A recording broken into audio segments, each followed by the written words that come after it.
Shalom, selamat malam untuk Bapak Ibu serta saudara sekalian.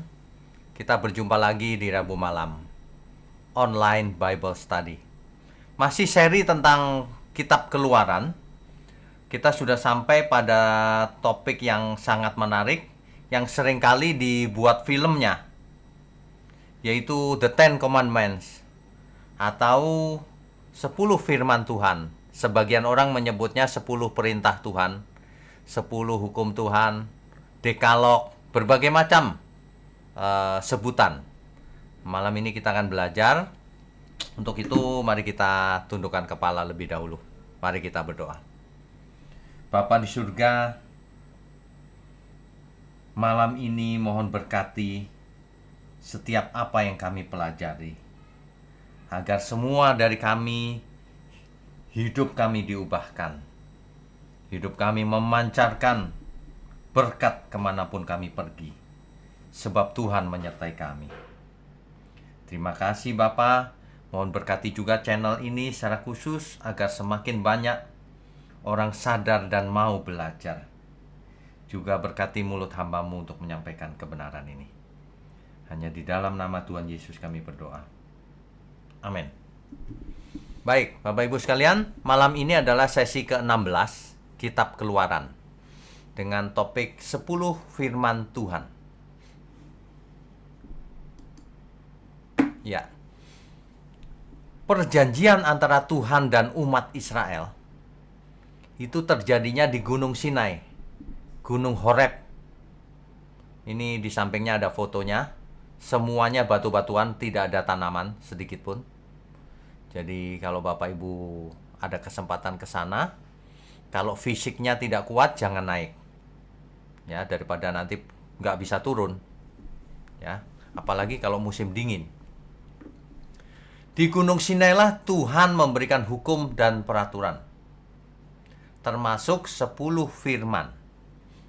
Nanti ada juga hukum peribadatan, hukum bagaimana beribadah, lalu hukum kehidupan sehari-hari, hukum sipil. Ya, petunjuk Tuhan itu sangat detail, yaitu tugas imam itu apa, pakaian imam itu buatnya bagaimana, sampai diberitahu detailnya. Cara membuat kemah suci, tabut perjanjian, dan barang-barang di dalamnya, semuanya diatur. Oke, kita lanjutkan dulu ya. Nah, di pertemuan kita yang terakhir, kita sudah sampai persinggahan terakhir dari bangsa Israel, yaitu Rafidim, sebelum sampai di Gunung Sinai. Nah, malam ini perjalanan itu dilanjutkan sampai di kaki Gunung Sinai, dan bangsa Israel berkemah di sana. Keluaran pasal 19 ayat 1 dan 2. Akhirnya orang Israel sampai di padang Gunung Sinai dan berkemah di sana. Di depan Gunung Sinai atau Gunung Horeb sama. Musa naik menghadap Allah, dan Tuhan berseru bahwa Israel akan menjadi harta kesayangan Tuhan jika ada syaratnya. Jika mendengar firman Tuhan dan berpegang pada perjanjian Tuhan. Sebenarnya manusia kalau berpegang pada perjanjiannya akan jadi kesayangan Tuhan. Nah, itu ayat 3 sampai ayat 6. Lalu Musa menyampaikan hal itu kepada orang Israel, dan mereka berkata, ini salah ketik Bapak Ibu, akan kami lakukan maksudnya. Ya, akan kami lakukan. Keluaran 19 ayat 7 sampai 8 itu. Nah, pada hari ketiga Tuhan turun di waktu terbit fajar. Guruh, kilat dan awan padat di atas gunung. Jadi di bawah gunung orang melihat ada petir, ada awan gelap, ada kilat menyambar, dan ada bunyi sangkakala yang sangat keras, sehingga gemetarlah seluruh bangsa. Itu Keluaran 19 ayat 9 sampai 16. Musa membawa bangsa Israel keluar dari perkemahan dan berdiri di kaki gunung. Ya. Tetapi Tuhan berpesan, bangsa Israel kalau mendekat harus menguduskan diri. Menguduskan diri itu harus cuci pakaian dan sebagainya. Zaman itu orang masih diajar menguduskan diri secara fisik juga. Ya. Nah, bangsa Israel tidak boleh naik ke gunung. Yang boleh naik hanya Musa dan nanti Harun. Oke, kita lanjutkan dulu. Ya. Musa nantinya dari puncak Gunung Sinai, waktu turun akan membawa 2 loh batu yang berisi 10 firman Tuhan. Ya. Ya. 10 firman Tuhan ini disebut Aseret Hadefarim dalam bahasa Ibrani. Aseret Hadefarim. Ya, artinya 10 firman. Secara literal atau secara harafiah artinya adalah 10 firman, 10 perkataan. The 10 words gitu, ya. Yang dalam Septuaginta disebut Dekalogos. Dekalogos, ya. 10 logos, 10 firman. Memang ada yang menerjemahkan itu adalah 10 perintah Tuhan atau 10 hukum Tuhan atau the 10 commandment. Tapi kalau kita mau terjemahan harafiahnya, artinya adalah 10 firman, 10 perkataan, the 10 words, dekalog. Jadi disebut dekalog, ya. Oke, kita lanjutkan dulu. Nah, Tuhan memberikan 10 firman. Kita lanjutkan pembacaannya di Keluaran pasal 20. Dari ayat 1 sampai 17. Ada yang khas di sini. Perhatikan baik-baik. Ayat 1. Lalu Allah mengucapkan segala firman ini. Dimulai dengan pembukaan yang biasa dilakukan oleh para raja di zaman kuno. Jadi polanya selalu begitu. Pertama memperkenalkan diri. Akulah Tuhan Allahmu. Memperkenalkan diri. Zaman dulu Fir'aun juga sama. Akulah Fir'aun, begitu. Jadi rupanya Tuhan memakai cara komunikasi zaman itu. Dengan demikian Tuhan sedang menempatkan dirinya sebagai raja yang berkuasa. Tuhan Allah atau Elohim. Itu jelas. Setelah itu Tuhan menyatakan diri dengan apa yang telah dilakukannya di masa lalu. Yaitu yang membawa engkau keluar dari tanah Mesir, dari tanah perbudakan. Inilah pola-pola komunikasi zaman dulu. Kalau seorang yang berkuasa itu selalu, akulah Raja Fir'aun atau apa begitu. Nah, Tuhan juga sama, akulah Tuhan Allahmu. Yang mana? Yang membawa engkau keluar dari tanah Mesir, dari tempat perbudakan. Itu ayat 2. Berikutnya ayat 3. Barulah setelah itu Tuhan menyatakan isi dari perjanjian itu. Jadi di Gunung Sinai ini Tuhan membuat perjanjian dengan Israel melalui Musa. Ya. Setelah memperkenalkan diri, menjelaskan yang dulu melakukan apa, Tuhan melakukan apa terhadap bangsa itu, barulah Tuhan menyatakan ini loh isinya. Ayat 3. Jangan ada padamu Allah lain di hadapanku. Jangan ada padamu Elohim lain di hadapanku. Tuhan tidak mau kita mempunyai sesembahan lain. Dalam bahasa Inggris diterjemahkan, don't make for yourself an idol. Tuhan tidak mau manusia punya idola lain selain idolanya, yaitu Tuhan Allah kita. Ini hukum yang pertama. Jangan ada padamu Allah lain di hadapanku. Mengapa demikian? Sebab di zaman dahulu itu banyak sekali dewa-dewa yang disembah. Nah, Tuhan mau memisahkan diri, aku lain. Jangan ada yang lain ya. Kalau dewa-dewa itu nggak keberatan, orang menyembah dewa A, dewa B, banyak dewa, nggak keberatan. Tapi kalau Tuhan keberatan. Sebab dewa-dewa itu sia-sia, tidak ada artinya sama sekali. Makanya jangan ada padamu Allah lain di hadapanku. Ini juga untuk kepentingan manusia juga. Kalau enggak, manusia itu binasa nanti. Kalau punya berhala lain. Ya. Itu yang pertama. Yang kedua, ayat 4. Jangan membuat bagimu patung yang menyerupai apapun yang ada di langit di atas, atau yang ada di bumi di bawah. Nggak boleh. Atau yang ada di dalam air di bawah bumi. Nggak boleh buat patung. Tapi ini ayat 4 belum selesai loh. Harus diselesaikan sampai ayat berikutnya. Ayat 5. Jangan sujud menyembah kepadanya atau beribadah kepadanya. Jadi jangan buat patung yang berupa apapun lalu sujud menyembah kepadanya. Sebab aku, Tuhan Allahmu, adalah Allah yang cemburu, yang membalaskan kesalahan bapak kepada anak-anaknya, kepada keturunan yang ketiga dan keempat dari orang-orang yang membenci aku.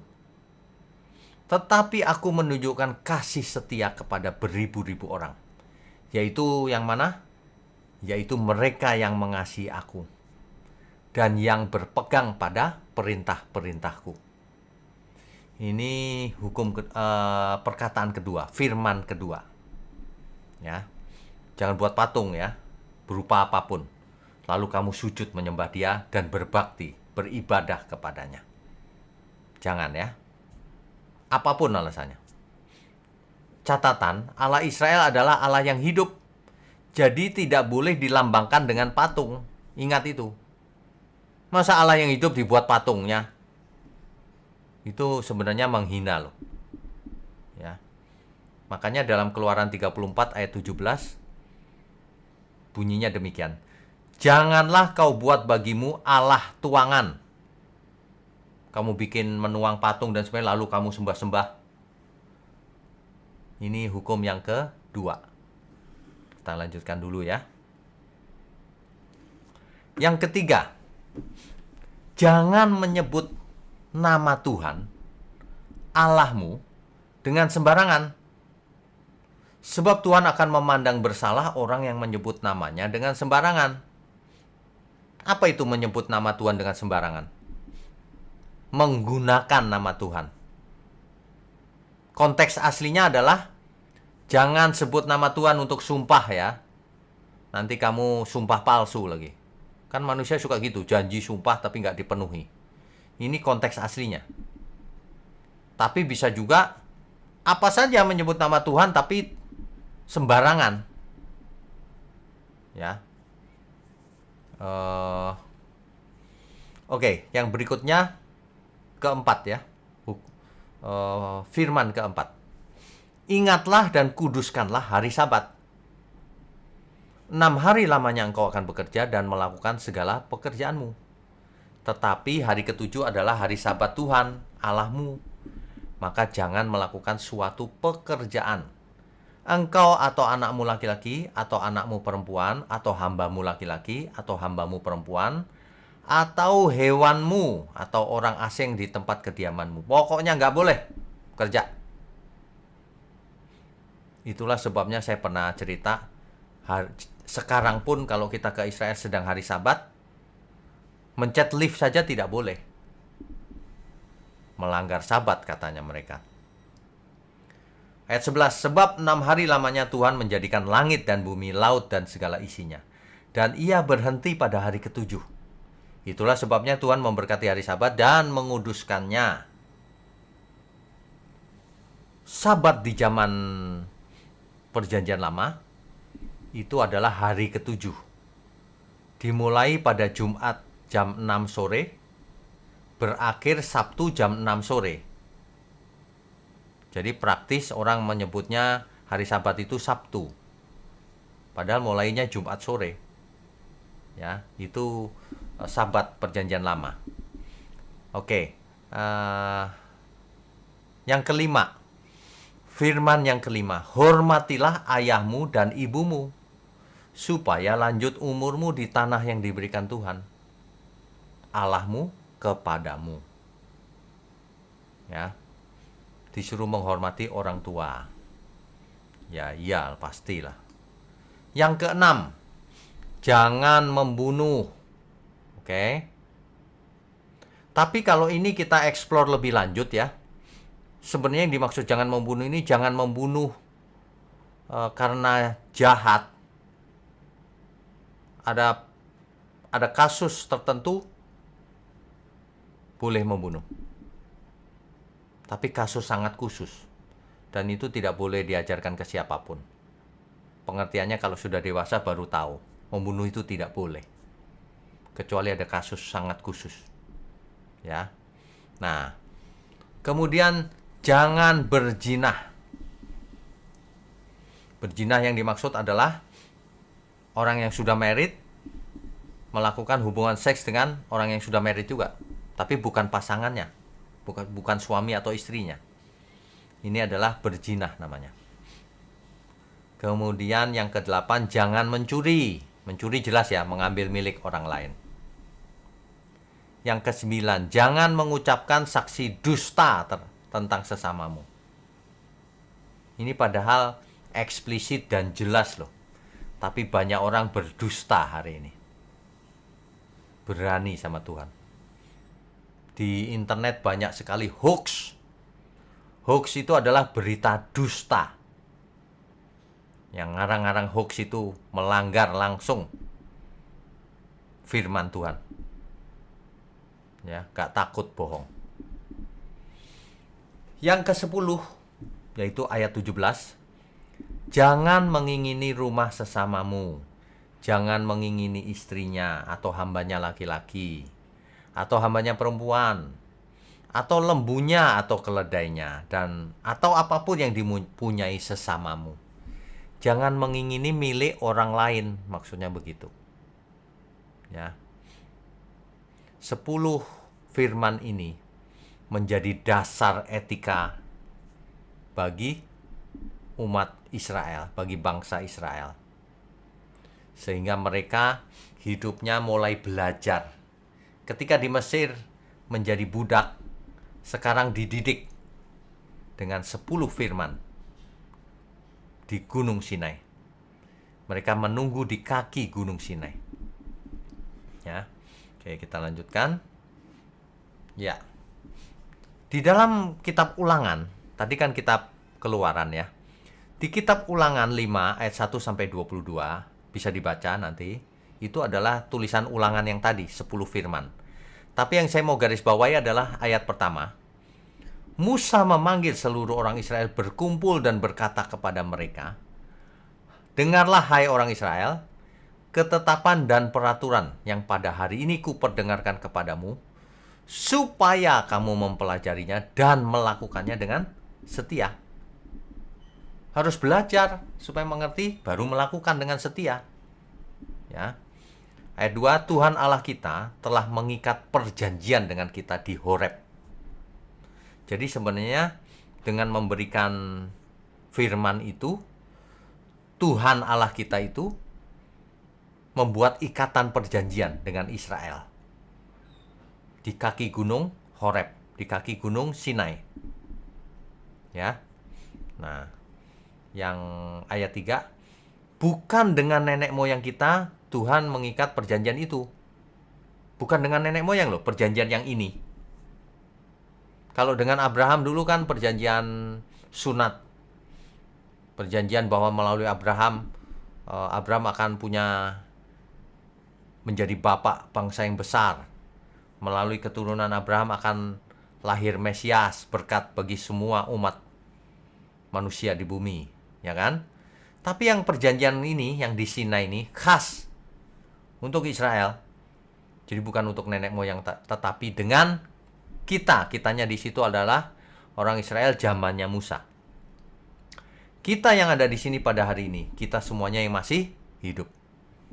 Ingat ya, jadi ada perjanjian antara Allah dan Israel di gunung Sinai atau Horeb. Ini penting, nanti di perjanjian baru ada hal yang sangat penting. Ya. Di ayat 22, firman itulah yang diucapkan Tuhan kepada seluruh jemaahmu. Dengan suara yang nyaring di gunung, dari tengah-tengah api, awan, dan kegelapan. Dan tidak ditambahkannya apa-apa lagi. Itu aja. Ditulisnya semuanya pada 2 loh batu, lalu diberikannya kepadaku, kata Musa. Jadi gambarnya Musa sudah dapat 2 loh batu, dibawalah kepada umat Israel. Pelajarilah ini dan lakukan dengan setia. Begitu. Ya. Ada seorang ahli Alkitab yang berkata bahwa 2 loh batu itu, kan semua orang membayangkan loh batu yang pertama itu berisi firman dari 1 sampai 5. Loh batu yang kedua itu firman dari 6 sampai 10. Begitu bukan? Tapi ada seorang ahli Alkitab yang berkata begini.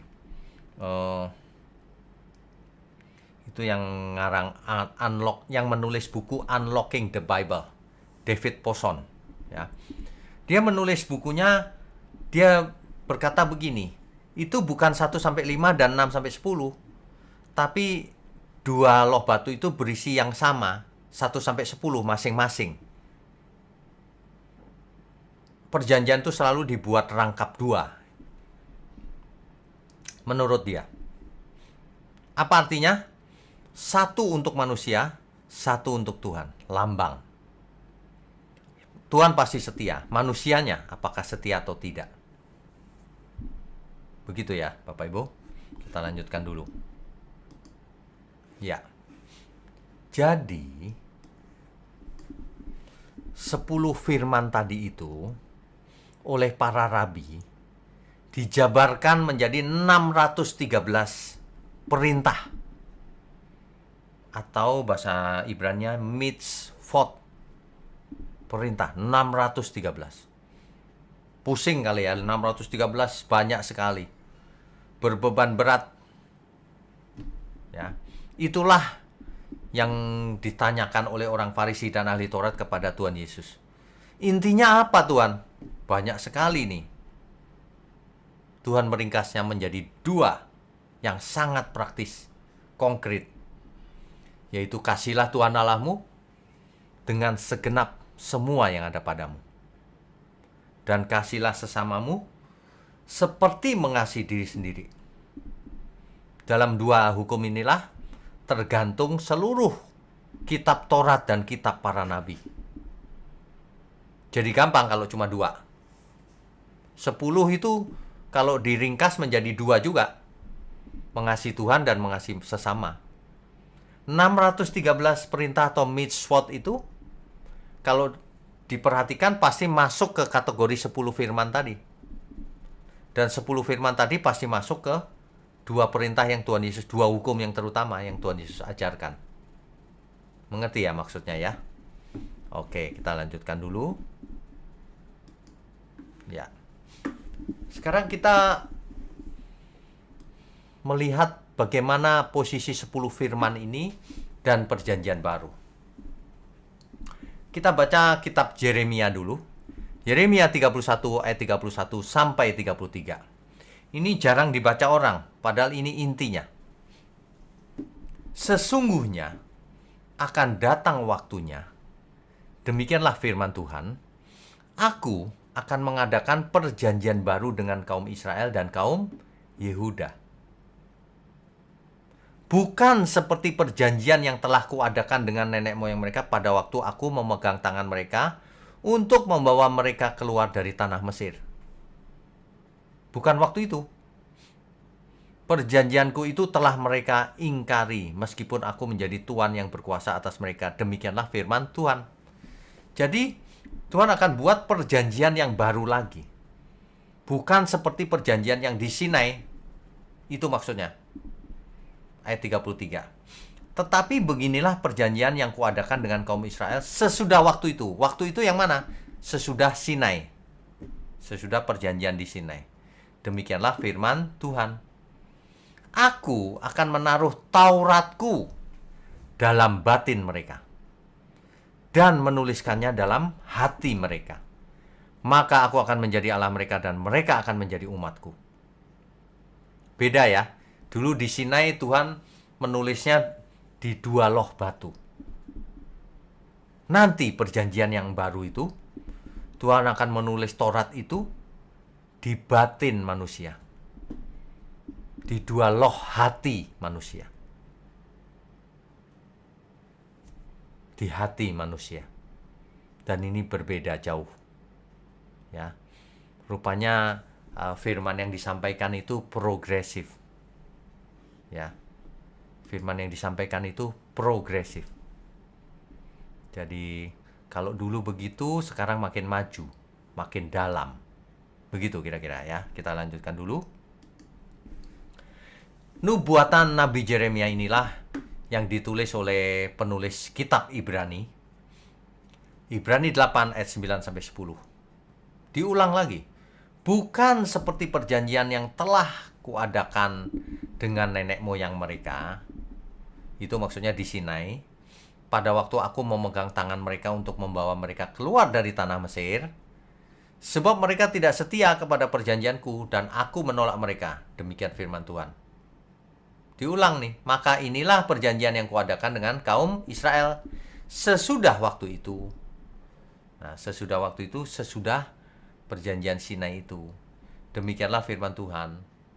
Aku akan menaruh hukumku dalam akal budi mereka dan menuliskannya dalam hati mereka. Bayangkan, Taurat yang tadinya ditulis dua loh batu, sekarang harus ada di akal budi, harus ada di hati.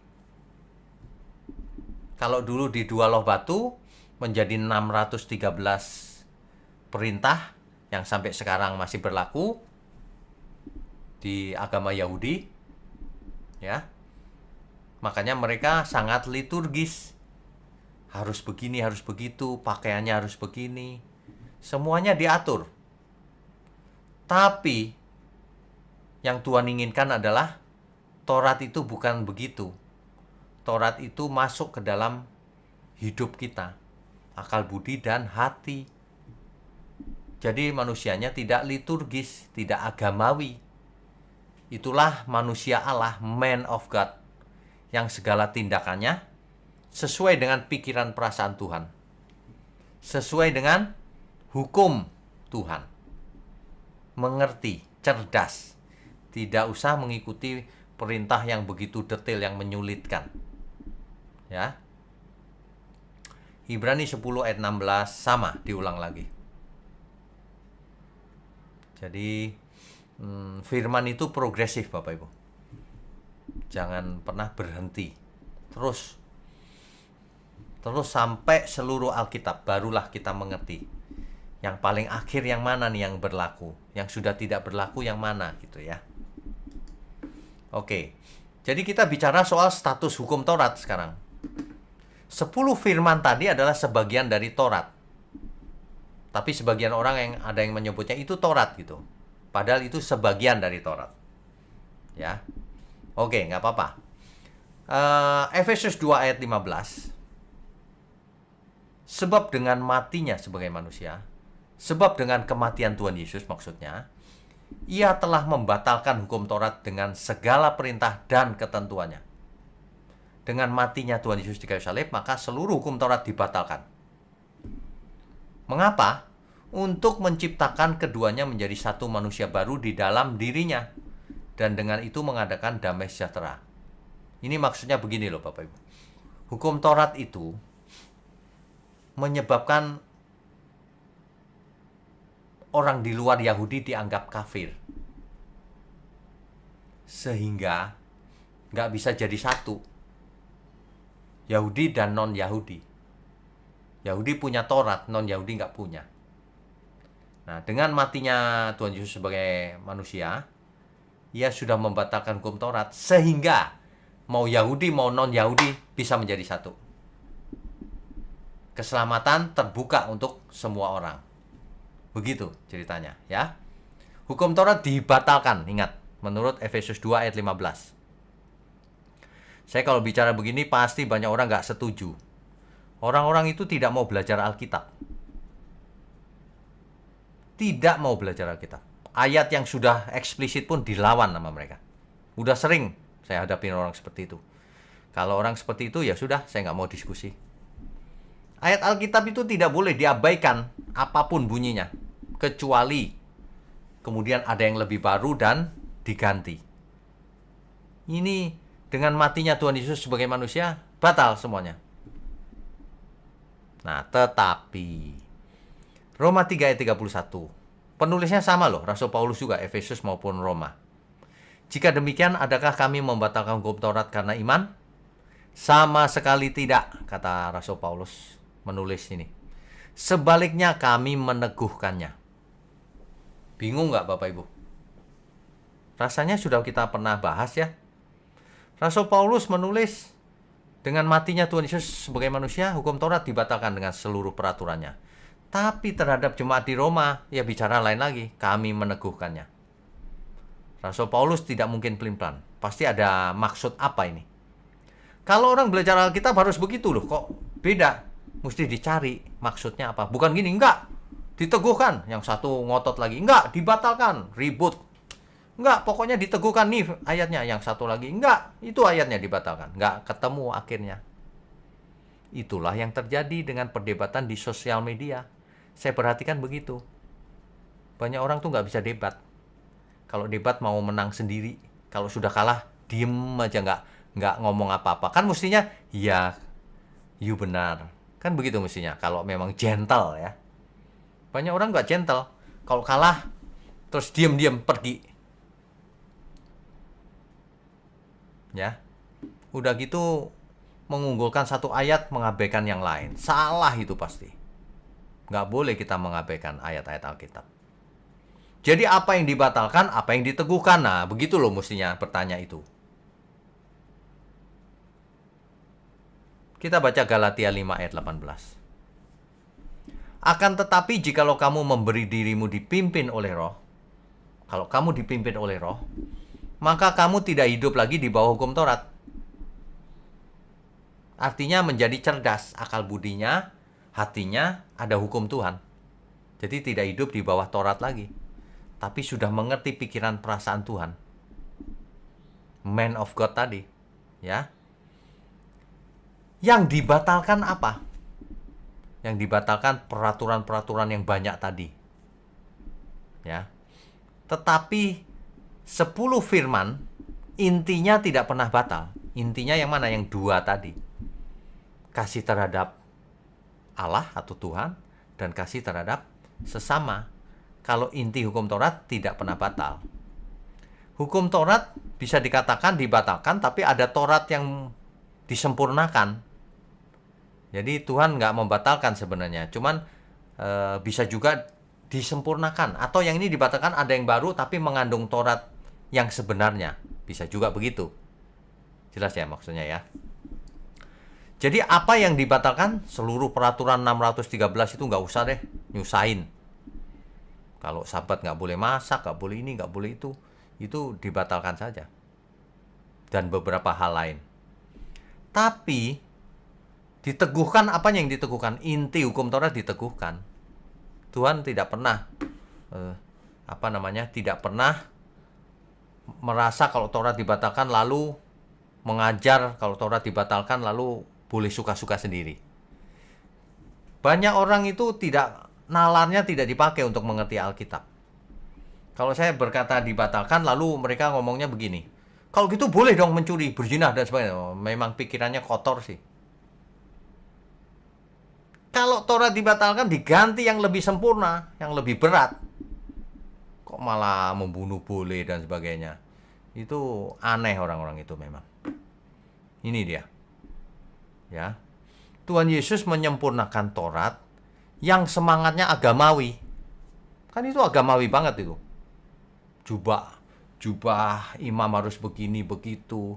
Korban bakaran dan sebagainya. Semua dihapus. Nggak ada begitu. Ya. Semangat agamawi tadi dirubah oleh Tuhan menjadi tertulis di akal budi dan di hati manusia.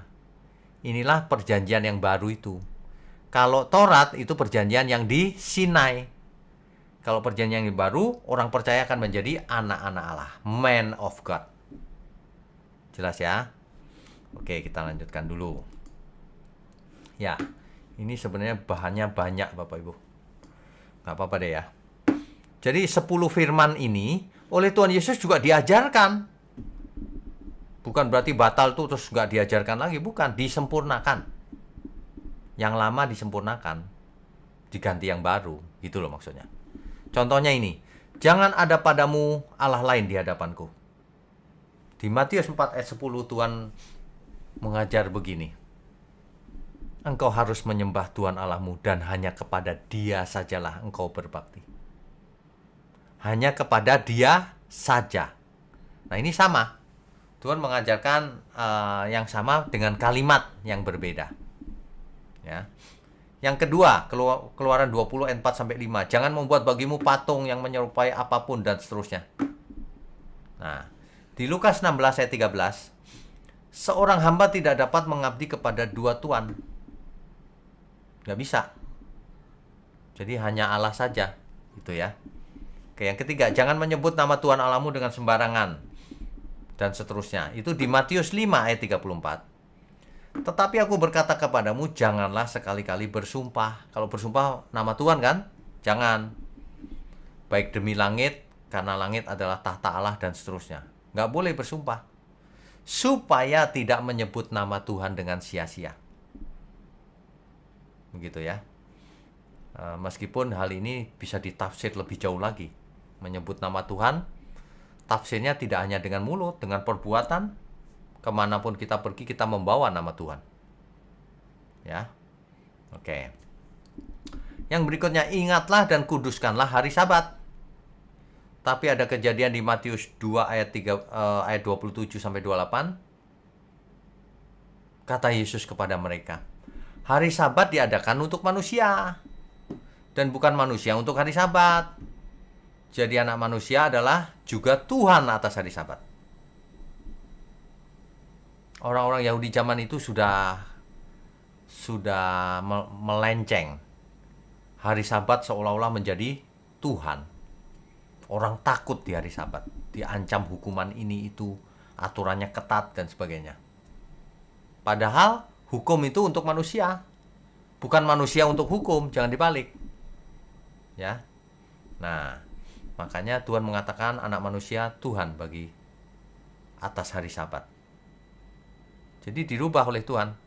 Buktinya apa? Tuhan menyembuhkan orang sakit di hari Sabat. Buktinya apa?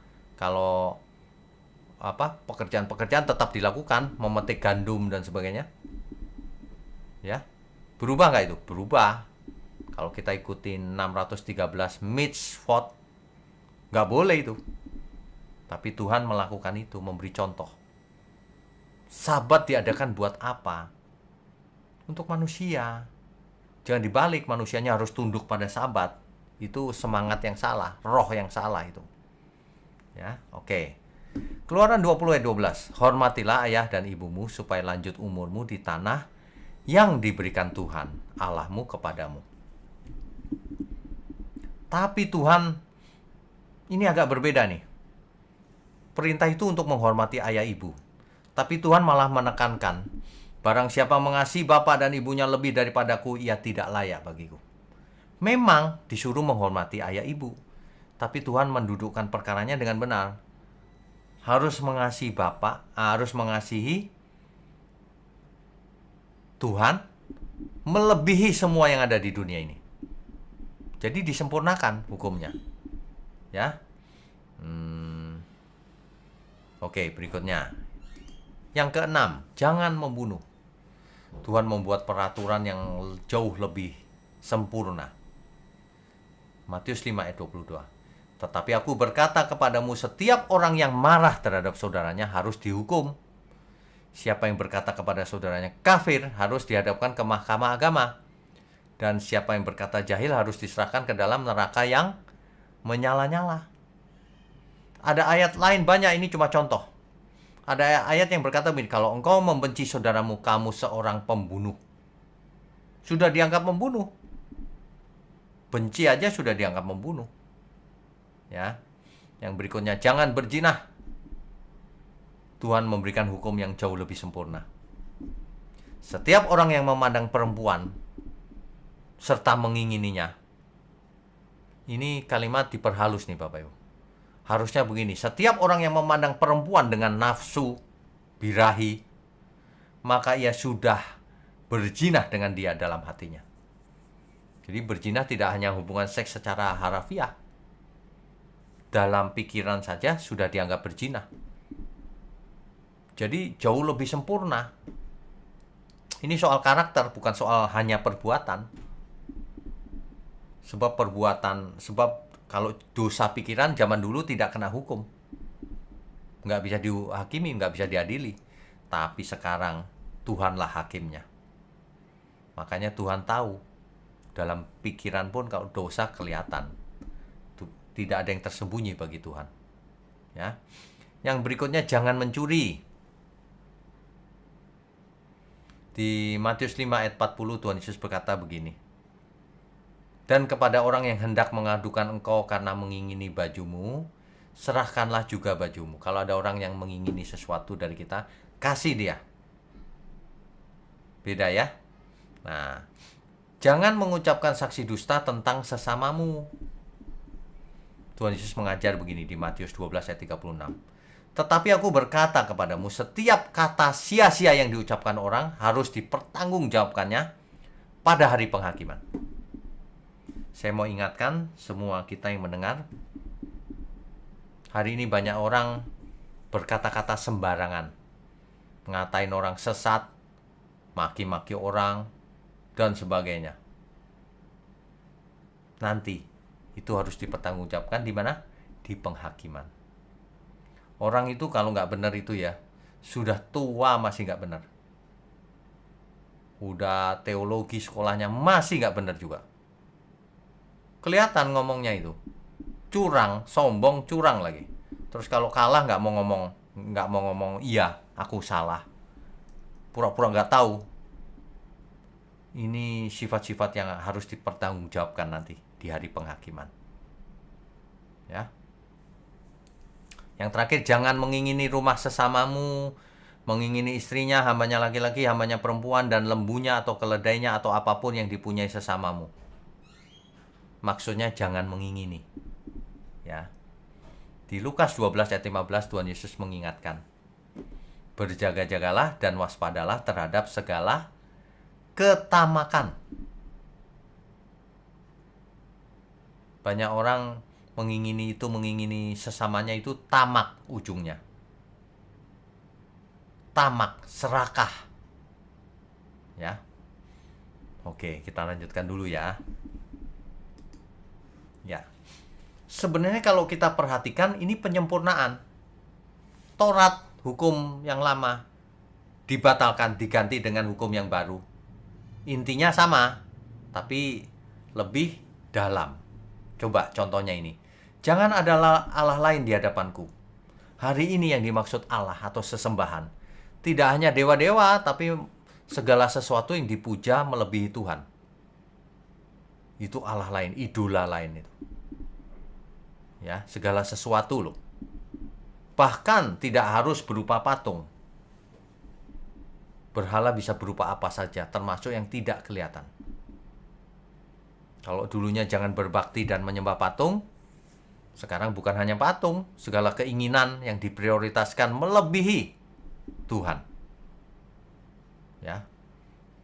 Jangan menyebut nama Tuhan dengan sembarangan, menyebut nama Tuhan tidak hanya dengan mulut. Kalau dulu kan harafiah tuh, kalau sekarang tetapi juga melalui seluruh perbuatan.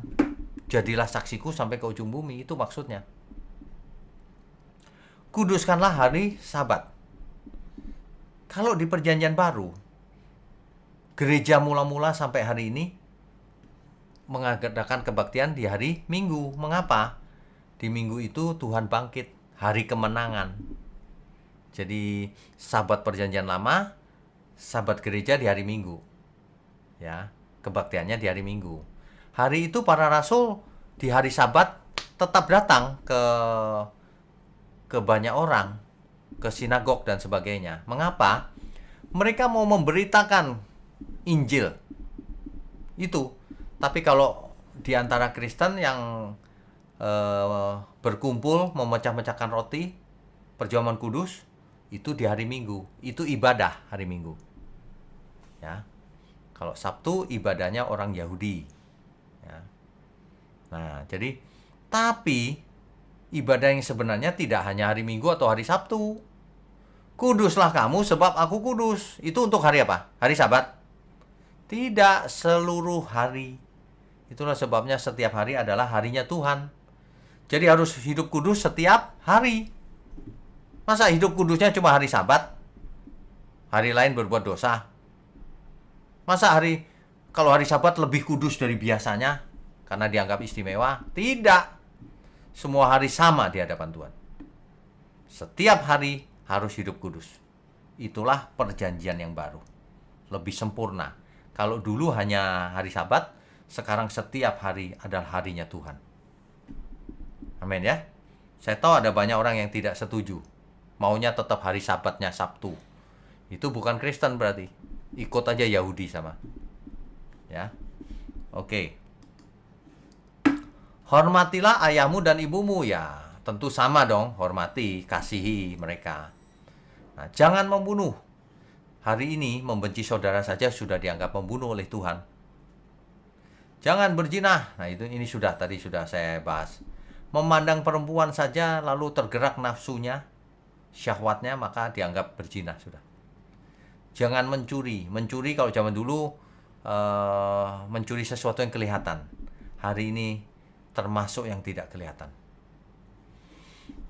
Oke, kita lanjutkan lagi. Jangan mengucapkan saksi dusta.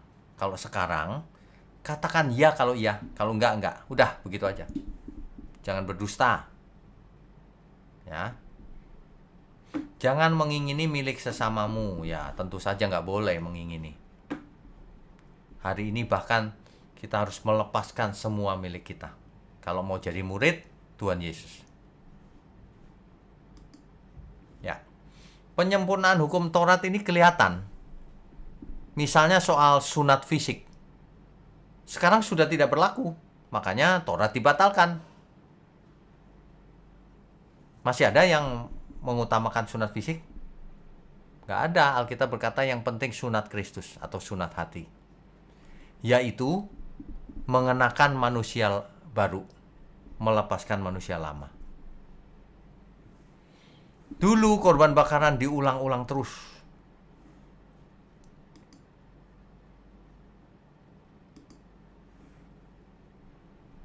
Ini ya, korban bakaran diulang-ulang terus. Tapi sekarang sudah tidak ada korban bakaran. Dengan matinya Kristus, maka segala peraturan hukum Taurat dibatalkan. Ini maksudnya, korban bakaran batal sekarang, sudah tidak perlu lagi dan tidak akan pernah ada lagi. Segala persembahan yang zaman Taurat disederhanakan tapi lebih berat. Segenap hidup kita adalah persembahan.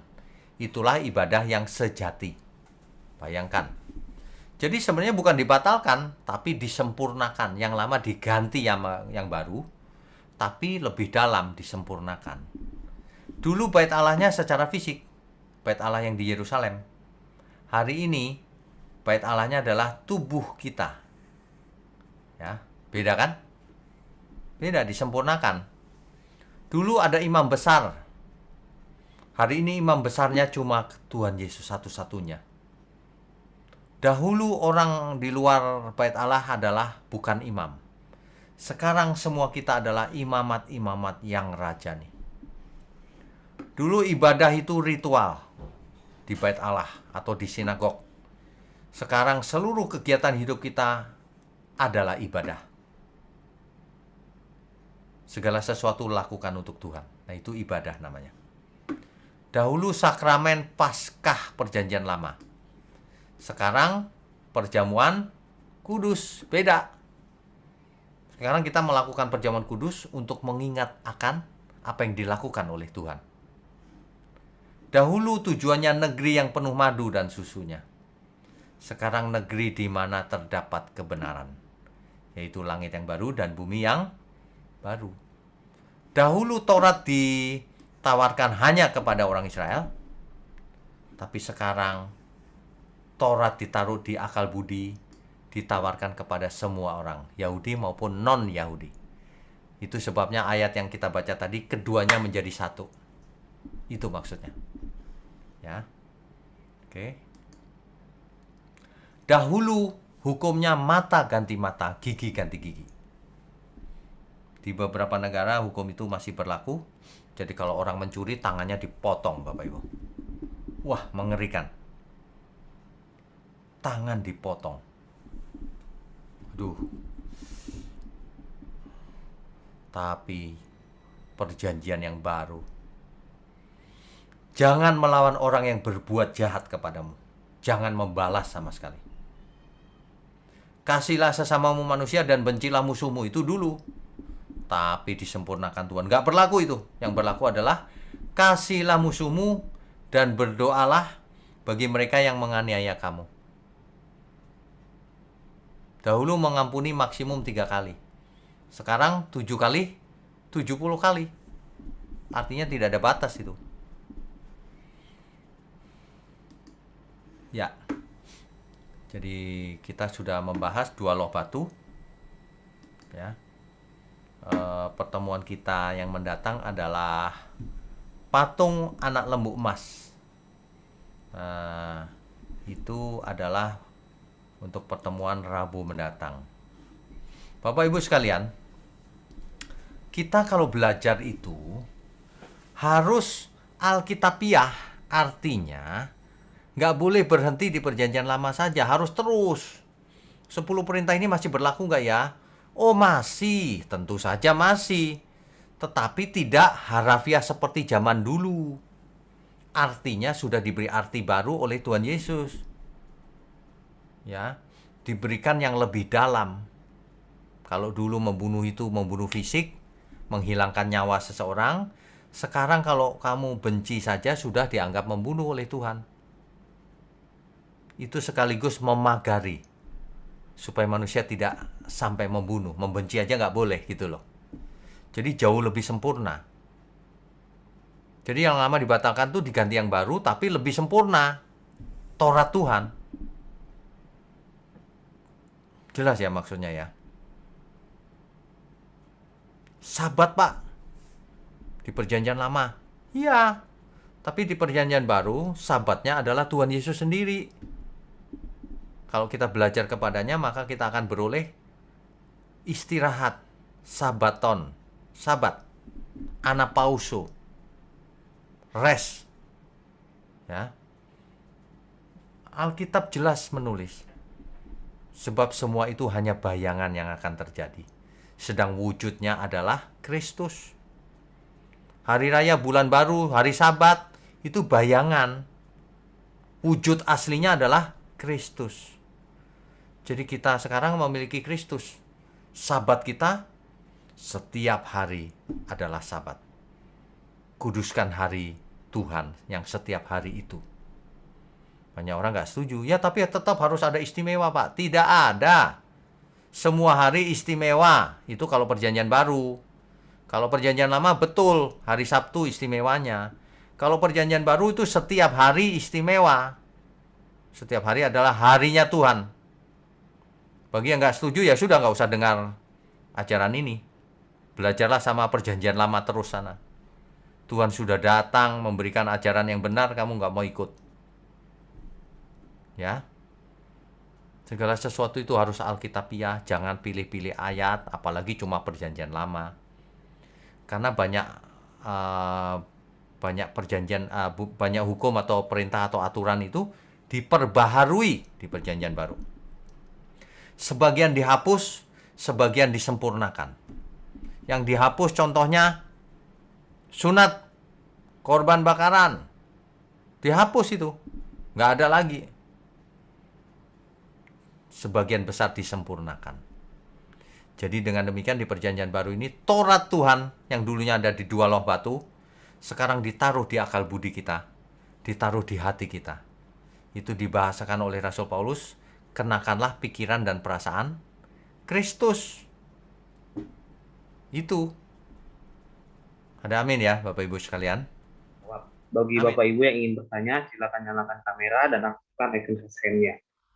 Ya, yang pertama ada Ibu Lilis. Silakan Bu Lilis. Ya, terima kasih Pak Wijno.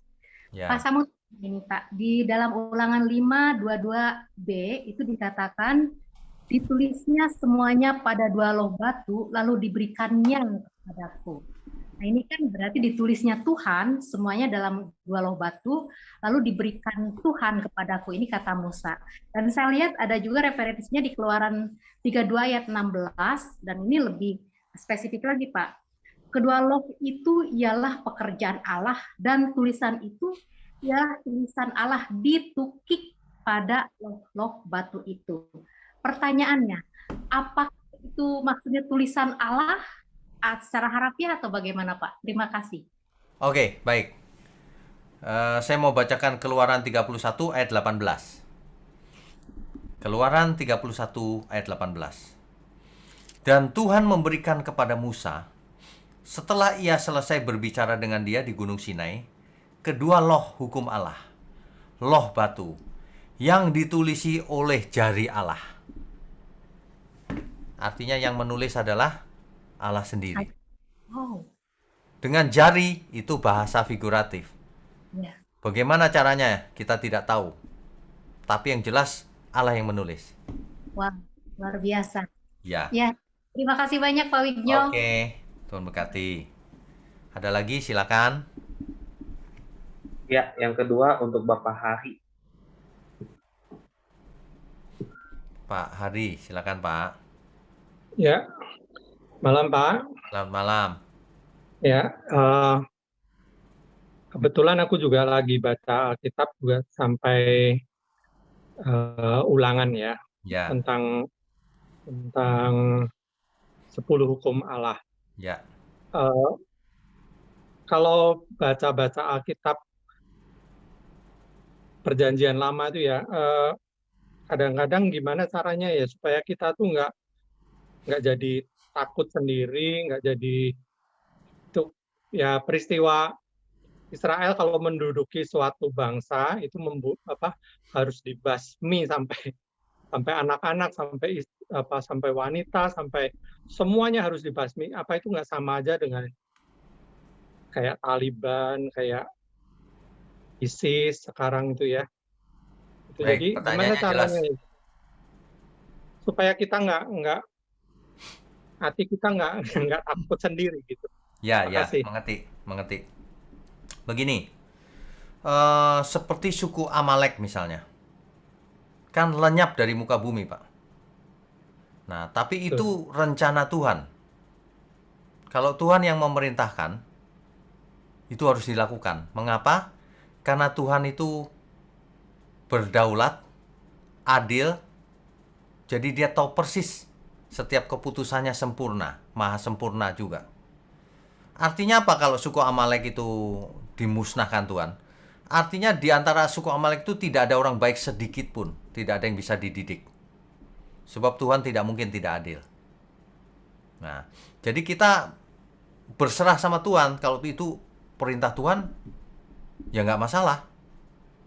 Makanya jangan membunuh itu artinya bukan nggak boleh membunuh sama sekali, Pak.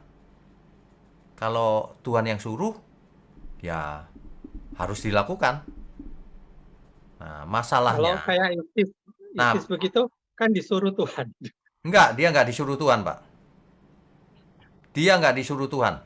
Dia merasa disuruh Tuhan. Beda loh, Pak. Itu beda. Beda. Betul. Dari buahnya kau akan beda. tahu, Alkitab ngomong begitu. Masa Betul. disuruh Tuhan sembarangan bunuh? Kalau ini kan jelas. Jadi mereka dibunuh kenapa? Karena jahatnya minta ampun. Begitu. Jadi beda, nggak bisa disamakan. Ya. Cuman ini hanya untuk orang dewasa. Nanti orang yang nggak mengerti, oh boleh yang membunuh? Nggak boleh, enak aja. Nanti orang jadi teroris lagi. Alkitab itu mencatat tuh Pak, nanti kamu akan dibunuh. Dan mereka merasa membela Allah. Betul. Ya. Nah, itu sudah ditulis di Alkitab, Pak. Betul. Nah, kita harus mengerti dengan benar. Jadi, etika Kristen boleh nggak menggugurkan kandungan? Nah, itu kan sama aja membunuh juga kan? Ada kondisinya, Pak. Di mana yang ini boleh, yang ini nggak boleh. Yang jelas inisiatif atau motifnya itu nggak mungkin jahat. Karena Tuhan maunya benar kita. Gitu. Ya. Jadi Amin. Jadi begitu, Pak. Nggak usah khawatir, Pak. Kita kalau baca Alkitab, Perjanjian Lama, harus sampai tuntas, sampai Perjanjian Baru kalau ketemu satu topik. Jangan dibiarkan. Nanti ngambang. Itulah yang kita pakai pada metode pembelajaran kita ini, online Bible Study ini. Setiap kita ketemu satu topik, langsung saya bawa sampai habis, sampai tuntas.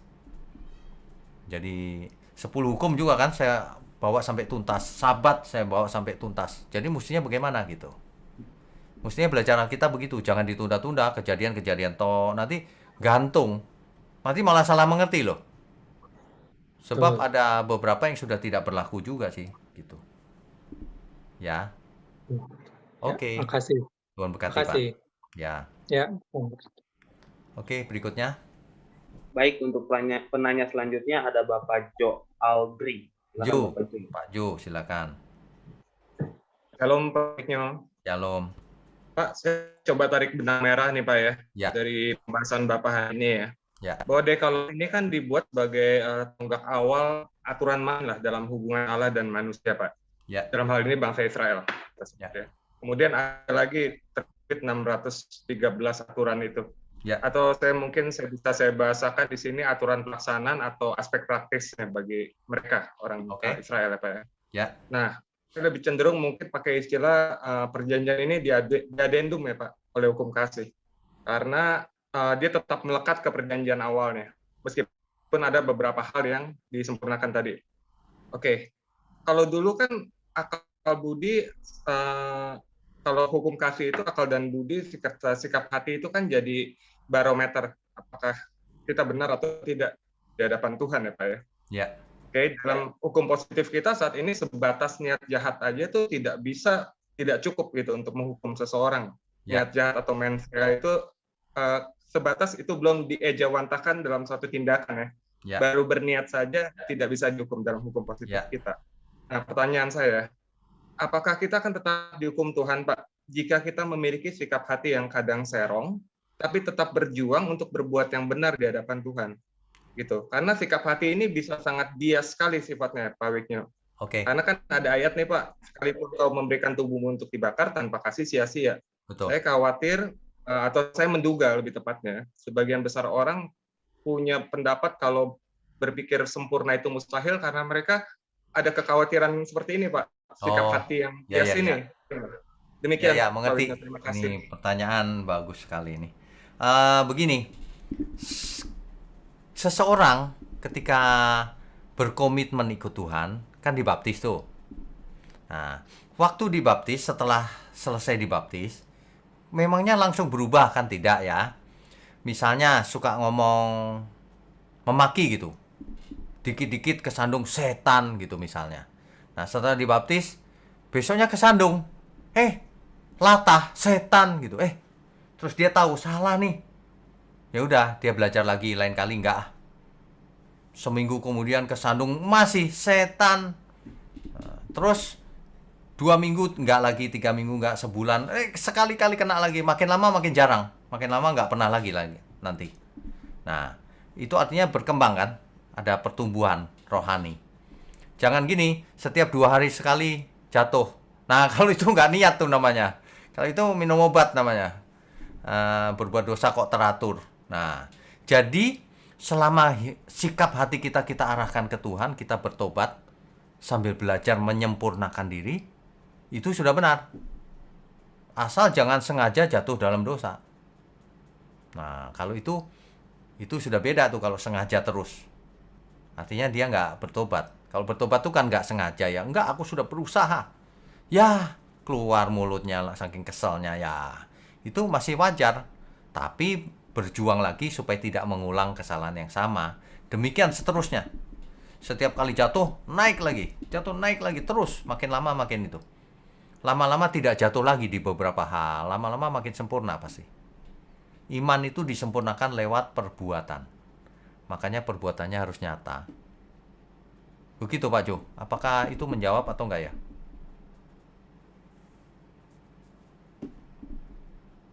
Ya. Oke. Memang hukum di dunia ini seperti Taurat gitu, nggak bisa menangkap dosa di pikiran. Nah, makanya Tuhan kasih hukum yang baru, perjanjian yang baru. nanti yang bisa adalah Tuhan. Tuhanlah hakimnya. Nggak bisa lari Baik, kita. Pak Wiknya. Gitu. Terima kasih, Pak. Oke, Tuhan berkati. Pak berkati. Berikutnya, Ya, baik, untuk penanya selanjutnya ada Bapak Agus. Pak Silakan, Agus, Pak Agus. silakan. Ya, shalom Pak Wignyatanto. Terdengar ya Shalom. suara saya Pak? Kedengeran? Ya, Jelas? saya perkenalkan diri Pak, saya dari Kalimantan Tengah Pak, Palangkaraya. Di, Ya, di kota mana, Pak? Kota Palangkaraya Pak. Oh, Palangkaraya, ya, oke. Ya. Jadi Pak, saya memberanikan diri bertanya karena banyak ganjalan di dalam hati saya berhubung dengan tradisi di Kalimantan Pak. Ini mengenai ke-10 firman Tuhan, tadi kita membahas di dalam Keluaran pasal 20 ayat 4 dan 5. Nah, biasanya gini Pak, kalau di Kalimantan itu kan ada upacara adat Pak. Saya percaya kalau kita tidak melakukan adat itu kita melanggar gitu. Nah, apakah ini sesuai atau tidak sesuai dengan firman Tuhan Pak? Karena di sini kan biasanya ada perangkat-perangkat yang harus disiapkan dalam cara adat itu Pak. Terima kasih Pak. Ya, baik. Jadi yang namanya tradisi, adat, atau apapun, itu biasanya mengandung dua komponen, dua unsur. Yang pertama unsur budaya, yang kedua unsur penyembahan. Nah, yang tidak boleh adalah unsur penyembahannya, apapun namanya. Tapi kalau budaya nggak ada masalah, pakaiannya pakaian adat dan sebagainya, tradisi adat, boleh aja. Tapi kalau sudah mengandung unsur penyembahan, itu nggak boleh, Pak. Ya, tapi begini Pak, ada satu yang saya kurang seraknya, biasanya ada minuman keras tuh Pak. Nah, yang itu nggak boleh, Pak. Nggak boleh. Ya. Jangan sampai kita Tapi minum kalau- minuman keras. Ya, tapi itu jadi permasalahan yang kadang-kadang kalau saya ngomong sama mereka, mereka pasti memaki-maki saya. Nggak usah Karena ngomong saya- kalau gitu, Pak. Kalau gitu nggak usah ngomong. Yang penting Bapak jangan ikutan. Nah, jadi contoh. Kenapa kau nggak boleh gitu. Tapi kalau mereka minum dan sebagainya, ya udah nggak usah ditegur, nggak usah apa. Kalau ditegur marah, buat apa? Ya, nanti Pak Wignyo, nanti saya dengan hormat minta nanti minta nomor WA Pak Wignyo ya. Ya, Bapak Terima kasih, Pak. hubungi Ibu 20 tuh ya. Ada Sudah, nomor Pak, saya. saya sudah masuk grup Pak. Oh sudah. Oh ya udah, oke. Terima kasih Pak ya. Terima kasih Ya, Pak. baik. Selamat malam. Selamat malam. Berkati. Ya, Tuhan berkati. Di beberapa, bukan beberapa sih, di seluruh dunia itu selalu ada adat yang bersinggungan dengan penyembahan. Nah, kalau itu kita harus tidak melakukannya. Oke, berikutnya. Ya, selanjutnya ada Bapak Gustiawan Andreas. Silakan Pak Gustiawan. Ya, selamat malam Pak Bingyo. Selamat malam. Saya mau bertanya ya, apakah hukum Taurat itu berbenturan dengan peraturan Sabat, Pak? Sebab di hukum Taurat nomor 6 itu tidak boleh membunuh. Tetapi saya baca di Bilangan 15 ayat 32 sampai 36 itu ada seorang anak itu memungut ranting Pak ya. Nah itu Allah itu memerintahkan untuk menghukumnya dengan membunuh gitu Pak. Oke. Jadi Bapak ini pertanyaannya tadi itu ngomong sabat kok tiba-tiba membunuh ya? Pertanyaannya yang mana, Pak? Ya, pertanyaan ini di Bilangan pasal 15 ayat 32 ya. Saya bacakan ya. Ketika orang Israel ada di padang gurun, didapatinya mereka seorang yang mengumpulkan kayu api pada hari Sabat. Lalu orang-orang yang mendapati dia sedang mengumpulkan kayu api itu menghadapkan dia kepada Musa dan Harun dan segenap umat itu. Ayat ke-34-nya. Orang itu dimasukkan dalam tahanan oleh karena belum ditentukan apa yang harus dilakukan kepadanya. Ayat yang ke-35, lalu berfirmanlah Tuhan kepada Musa, orang itu pastilah dihukum mati. Segenap umat Israel harus melontari dia dengan batu di luar tempat perkemahan. Ya, Lalu sebenarnya itu ya pertanyaannya apa, Pak? ya apakah hukum Taurat itu berbenturan tidak Pak dengan peraturan Sabat? Loh, Yang saya tanyakan tuh konteks perjanjian lama Pak ya. saya nggak ngerti pertanyaannya. Apakah hukum Taurat berbenturan dengan Sabat? Peraturan Sabat Pak. Peraturan Sabat? Di hukum Taurat kan tidak boleh membunuh. Ya. Tapi ini gara-gara memungut ranting, anak itu harus dihukum mati gitu Pak. Oh, oke oke. Jadi melanggar hukum. Ya, Ya. Kan melanggar peraturan Sabat maksudnya Pak. kan sudah tahu ada peraturan itu. Kalau di Sabat bekerja dihukum mati. Peraturannya sudah ada, Pak. Oh jadi ada kekhususan gitu ya Pak ya? Iya.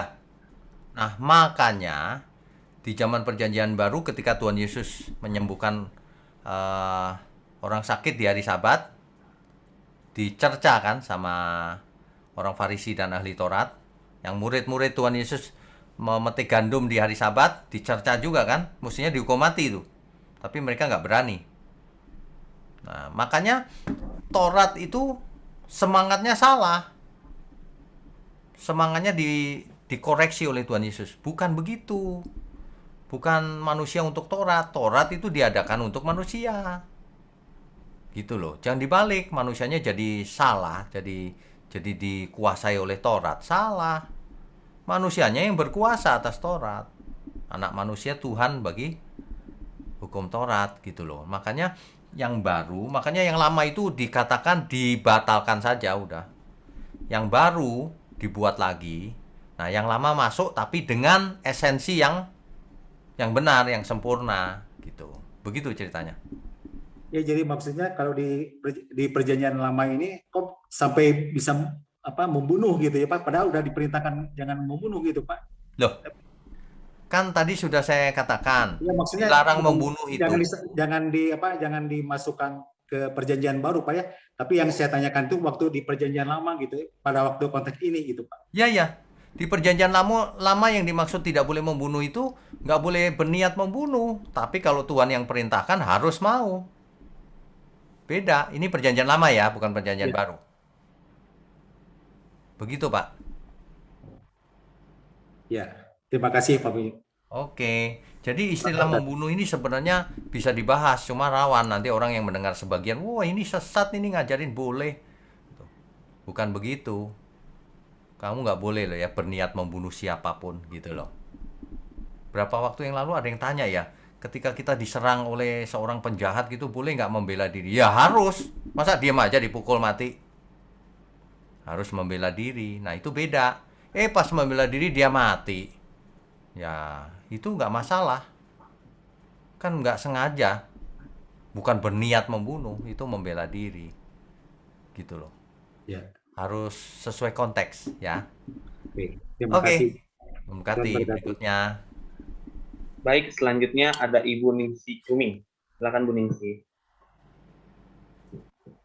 Malam Pak Unya, bisa kedengaran suara saya? Ya, selamat malam. Saya mau tanya nih Pak, di Matius 22 yang mengenai hukum yang terutama, saya minta penjelasan aja, pengarahan. Mengenai yang kedua kan, kasihilah sesamamu manusia seperti dirimu sendiri. Ya. Di reality ini Pak, ya di sini di kehidupan kita sehari-hari, kita kadang disakitin seseorang sampai berkali-kali. Ya. Terus kadang ada orang menyarankan bawa aja ke yang kayak apa, ke pengadilan maksudnya ke yang bersangkutan yang berwenang gitu Pak. Ya. Nah, tapi kan ini bertentangan kan, apalagi kalau itu orang yang menyakiti itu orang satu rumah itu Pak. Ya. Terus ada yang menyarankan bisa kalau di Eropa kan ada apa, organisasi-organisasi yang melindungi gitu kan Pak. Ya.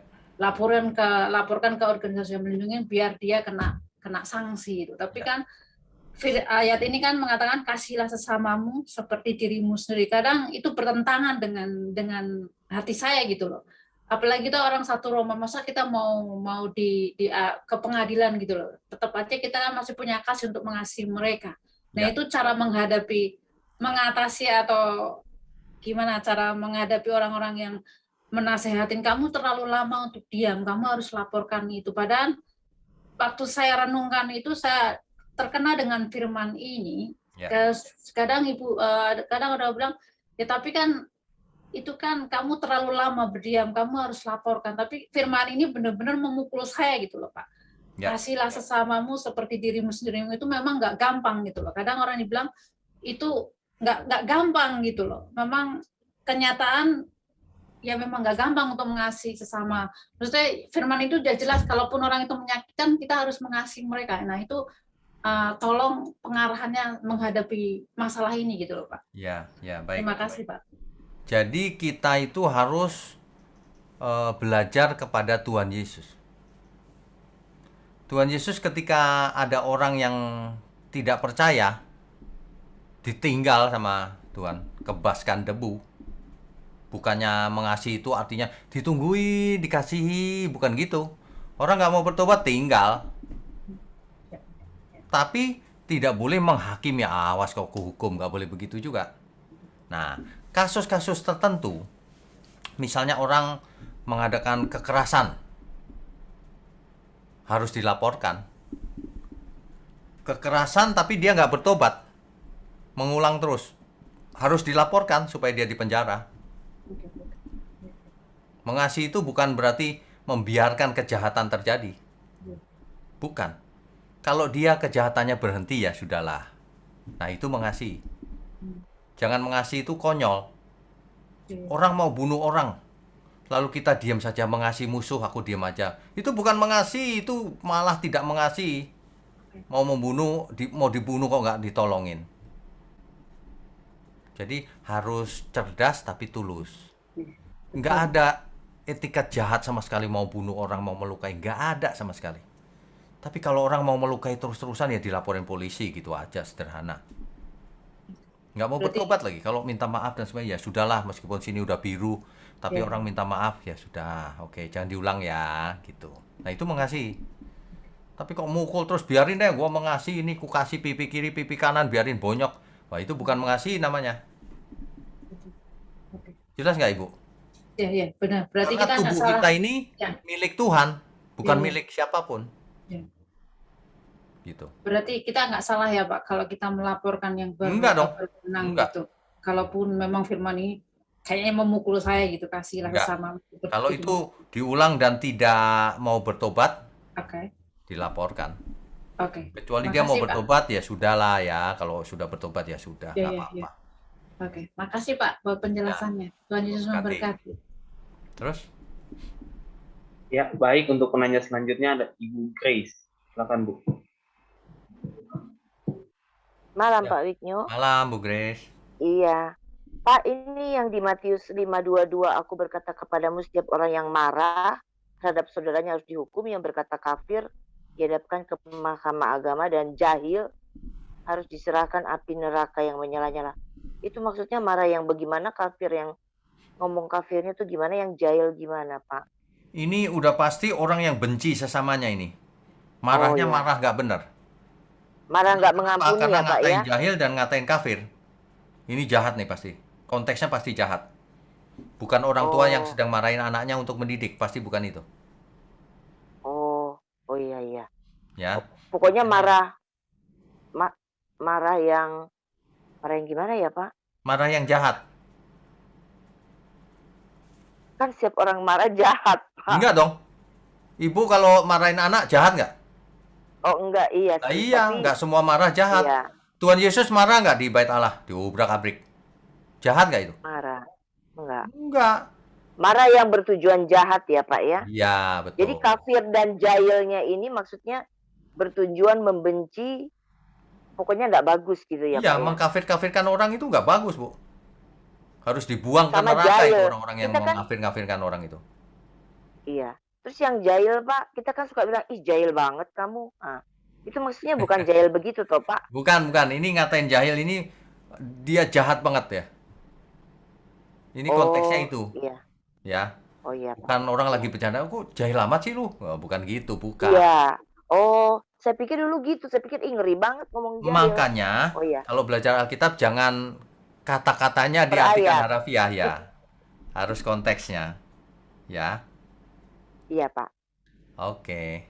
Terus Pak yang tentang sumpah ini, jangan bersumpah demi langit dan tata. Kalau pelantikan itu kan ada sumpah Pak nanti. Itu bagaimana Pak? Pelantikan itu kan syaratnya harus sumpah jabatan. Ya kan? Iya. Sumpah di sini maksudnya orang dilarang sumpah kenapa? Nanti kamu sumpah palsu gitu loh. Konteksnya itu selalu itu. Kalau kamu sumpah berdusta palsu, ya Pak ya? iya. Kalau makanya Berdusta Tuhan Yesus berkata kalau iya katakan iya, kalau tidak katakan tidak. Nggak usah sumpah-sumpahan iya, gitu iya. loh. Iya, Nah kalau iya. sumpah jabatan Bukan- kan udah pasti. Kecuali Iya, sumpah jabatan tapi nggak melakukan sesuai sumpahnya. iya, iya. Oh itu sama itu. Yang nggak boleh ya. Oh, itu sama Iya. dengan ini. Jadi berarti kita nggak usah bilang saya berjanji, saya bersumpah juga boleh ya Pak ya kalau di pelantikan itu ya. Kalau dalam pelantikan boleh. Tapi harus Bersumpah. dilakukan sesuai sumpah. Dilakukan. Nah, Iya. yang dilarang Iya. adalah sumpah palsu dalam konteks ini. Iya Pak. Iya. Tuhan membuat pagar Makasih, Pak. Bu, supaya orang nggak bersumpah palsu. Udah nggak usah sumpah ya gitu. Oh ya, bilang aja kalau ya, tidak, tapi beda Ya. konteks dengan tuh acara-acara yang pelantikan begitu ya, Pak ya. Ya. Iya. Artinya dalam sehari-hari jangan dikit-dikit sumpah deh, sumpah, swear. Tapi nggak Oh dilakukan. itu juga nggak boleh. Loh, Oh itu nggak boleh tapi juga nggak ya, Pak, dilakukan ya? gimana? Anak-anak banyak gitu. Nah, sebaiknya tidak. Memangnya Iya. penting Anak saya banget kalau gitu. ngomong sumpah mama. Oh jangan ngomong. Kalau ya bilang Jo ya. Ya, Kalau tidak tidak. ya nggak usah pakai sumpah. Iya. Iya. Makasih ya Pak Wiknyo ya. Oke, Tuhan berkati. Iya, Tuhan berkati Bapak. Yuk, berikutnya. Selanjutnya ada Bapak Timo. Silakan Pak Timo. Nanti yang terakhir Ibu Meme ya. Iya. Oke. Silakan. Shalom Pak Wingyo. Shalom. Terima kasih. Ketemu di sini kita. Ketemu di sini lagi Pak. Oke, sudah lama nggak ketemu. Apa kabar? Wah, puji Tuhan sehat Pak. Saya Kamu di percaya- mana? Di Jakarta? Iya, saya sekarang ada di Jakarta Pak. Oh, oke. Handphone kamu nggak berubah ya? Oh, tetap yang lama Pak, siap. Oke, sip. Ya, pertanyaannya apa? Nah, ini nih Pak, saya sedikit menangkap dari beberapa kalimat yang Bapak ungkapkan tadi bahwa ketika kita memahami tentang hukum Taurat, ini kan sangat kompleks Pak. Ya. Apalagi khususnya bagi setiap kita yang masih awam. Bahkan ini pun terjadi di kalangan kita yang memiliki sekolah teologi, katakanlah ya, teologi. Ya. Dan ini pun masih sangat kompleks karena hal ini sudah tertanam sangat lama ketika kita masih kecil. Kita sudah mengalami doktrin dan konsep tentang hukum Taurat ini. Ya. Nah, jika pemahaman tentang hukum Taurat yang disempurnakan ini akan mengalami perdebatan, yang menjadi pertanyaan saya Pak sebagai ini anak muda ya, saya mau minta apa tips yang Bapak lakukan untuk ketika Bapak akan berdebat, apakah Bapak akan menghindar atau akan memberikan pertanyaan tetapi memberikan solusinya. Demikian Pak. Baik. Jadi tipsnya begini, kita sampaikan fakta. Faktanya Alkitab bicara begini, pakai teks ya. Contohnya, sunat dibatalkan nggak? Batal, nah itu faktanya. Apalagi, korban bakaran dihentikan nggak ketika Yesus mati di kayu salib? Padahal itu Taurat loh. Berhenti kan? Nah, sama. Begitu aja. Nanti kita lihat responnya dia.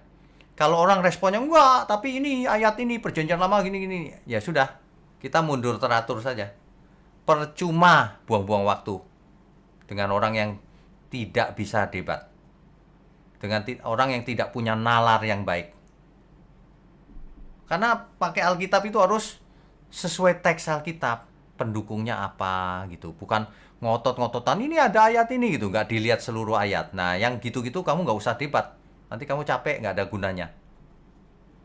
Orang debat itu akhirnya kesel hatinya. Untuk apa? Hidup cuma sekali, nggak usah kesel. Kita tahu yang benar ya sudah, orang mau belajar sini. Wajarin, nggak mau belajar ya sudah, lu merasa benar ya sudah, situ benar sendiri deh. Orang kita sodorkan teks Alkitab saja.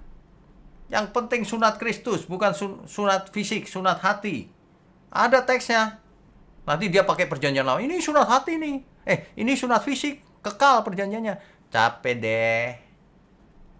Dia pakai teks juga, tapi konteksnya sudah berlalu. Sudah nggak berlaku sekarang. Banyak yang begitu tuh, pakai teks ayat Alkitab. Ini ngotot terus. Lama-lama nggak saya anggap ya. Percuma ngomong, buang waktu saya. Saya udah sibuk, diajarin nggak mau, ya sudah. Ya kau merasa pintar sendiri ya silakan. Gitu aja. Timothy, kamu gitu aja, nggak usah debat. Buat apa debat? Kalau diskusi boleh. Nah, diskusi itu kalau menurutku gini, menurutmu bagaimana? Oh gitu. Dasarnya apa ayatnya? Oh itu. Dasarku ini, kok beda ya? Nah itu diskusi namanya. Banyak orang nggak bisa debat. Diskusi nggak bisa.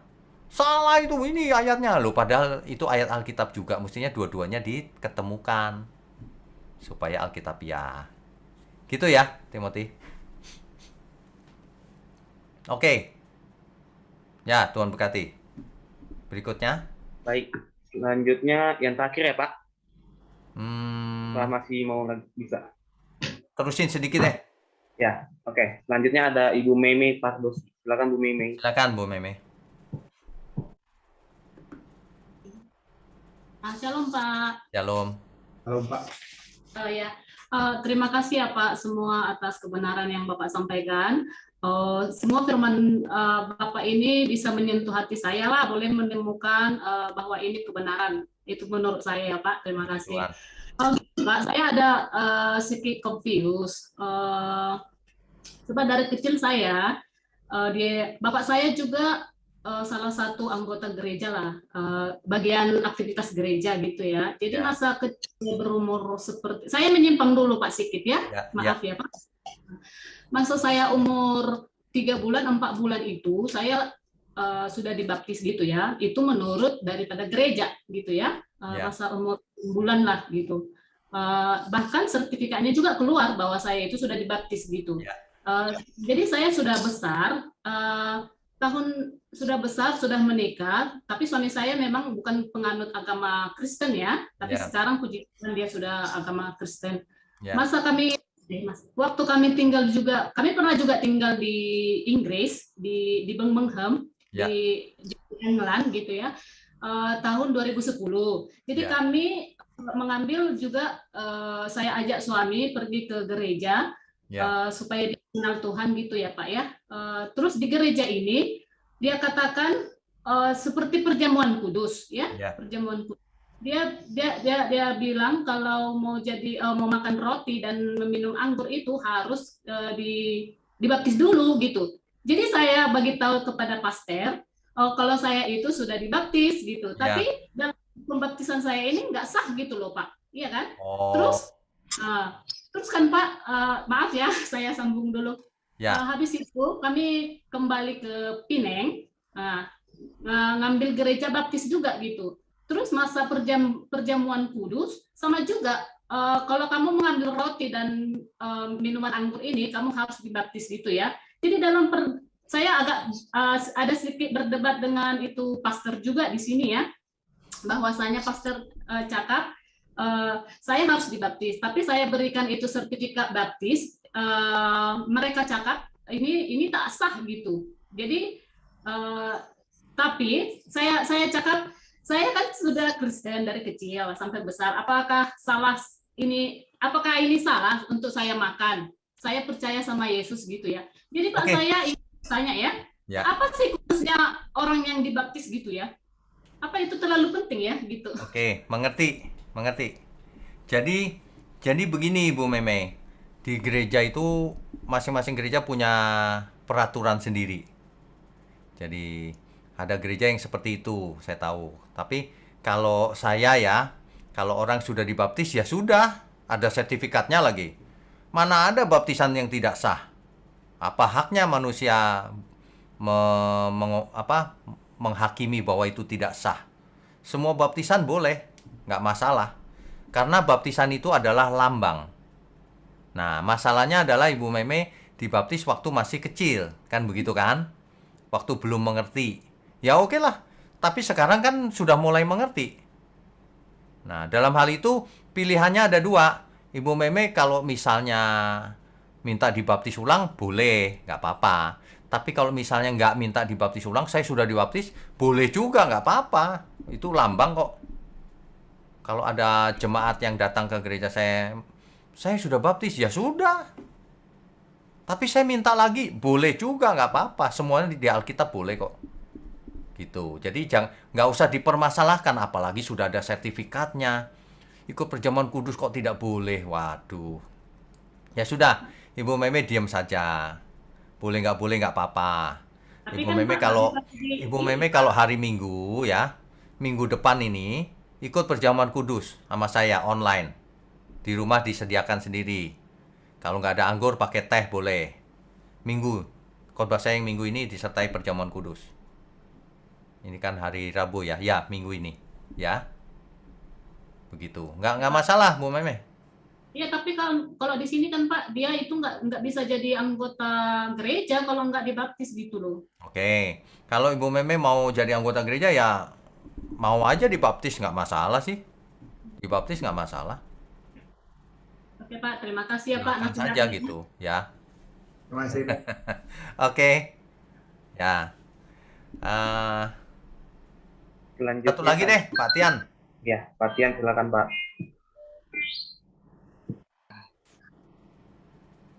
Silakan Pak.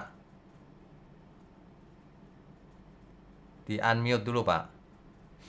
Ya. Ya, selamat malam Pak Wigno semuanya. Mungkin saya hanya menyambungkan tadi Bapak yang pertanyaan di bilangan pasal 15 ayatnya mungkin yang ke-35 mengenai apakah itu perintah Tuhan untuk dihukum mati atau menjelaskannya mungkin. Nah, mungkin Pak Wigno bisa menjelaskannya. Khususnya pasal 35-nya mungkin Pak itu. Ya. Terima kasih. Ya, hari itu berlaku hukum rajam. Betul. Hari itu berlaku hukum mata ganti mata, gigi ganti gigi. Jadi memang hukum hari itu kejam sekali, Pak. Dan memang begitu hukumnya. Makanya itu tidak bisa membawa kepada kesempurnaan. Makanya Tuhan Yesus datang membatalkan hukum Taurat mengganti dengan Taurat yang baru, Taurat yang disempurnakan maksudnya. Jadi inti hukum Taurat yang lama nggak dibubarkan, nggak.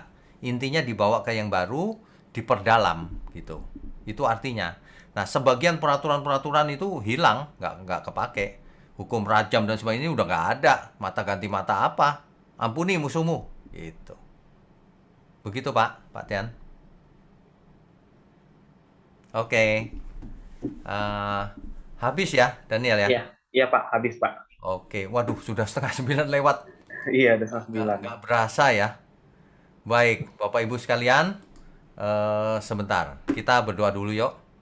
Hari sudah semakin malam. Mari kita berdoa. Bapa di surga, terima kasih untuk malam yang penuh kebenaran ini. Kiranya Tuhan berkati terus semua kami yang mendengar firman-Mu dan yang belajar firman-Mu. Agar hidup kami memancarkan berkat juga bagi sekeliling kami. Mulai dari orang-orang terdekat kami. Sehingga semua orang akhirnya akan belajar firman kebenaran. Terima kasih Engkau berkati juga channel ini akan menjadi berkat bagi banyak orang. Menjangkau sampai ke ujung bumi. Terima kasih Tuhan. Hanya di dalam nama Tuhan Yesus kami sudah berdoa dan mengucap syukur. Amin. Amin. Saudara sekalian, bicara soal kebenaran, setiap orang merasa benar. Makanya semua kecap dinomor satukan. Ada orang yang mengatakan saya paling benar, ini paling benar, itu paling benar. Mana sebenarnya yang paling benar? Oleh sebab itu, hadiri seminar 7 natur kebenaran dan aplikasinya. Seminar ini wajib dihadiri oleh para teolog, apologet, pengkhotbah, bahkan oleh para jemaat sendiri. Agar kita bisa membedakan manakah yang benar, manakah yang salah. Inilah alat uji kebenaran yang sangat objektif dan alkitabiah. Pastikan saudara ikut.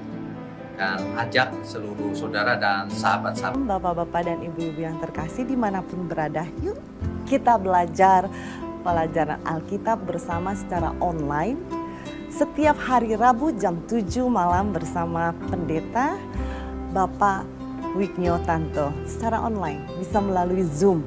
Tetapi kita harus mendaftarkan dulu ke nomor berikut ini. Selamat bergabung dan Tuhan Yesus memberkati.